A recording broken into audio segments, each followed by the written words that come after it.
All right, hello everybody. Hope you're doing well. Wanted to talk today about some of the advantages of API 650 tanks.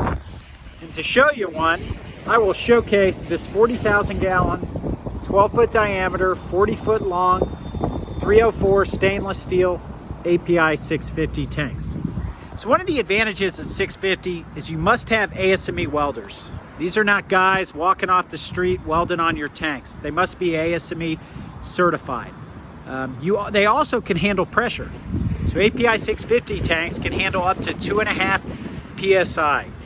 The third piece of it is the traveler system. So here at Kennedy Tank, we treat API 650 tanks just like ASME pressure vessels.